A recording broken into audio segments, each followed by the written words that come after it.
Il-Kummissarju għall-Standards fil-ħajja pubblika l-Prim Imħallef Emeritu Joseph Azzopardi ma tax raġun lil ħatem Beppe Fenekadami Kevin Kassar b'rabta ma' ilment li għamel dwar stqarrija tal-Kabinett.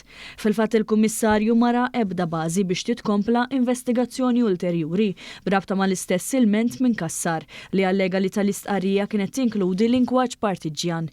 F'din l-istqarrija pubblikata mid-Dipartiment tal-Informazzjoni ġie notat kif l-Oppożizzjoni dejjem għamlet minn kollox biex tipprova tkisser lill-eks deputat Prim Ministru Chris Fern, b'mod partikolari minn meta tħabbar li hu kien se jiġi nominat għal Kummissarju Ewropew. Dan fid-dawl tal-fatt li Mr. Fern kien fil-mira ta' attakki u tfih ta' tajn li propju kif intqal fil-qorti kienu koordinati biss biex ikissruh politikament.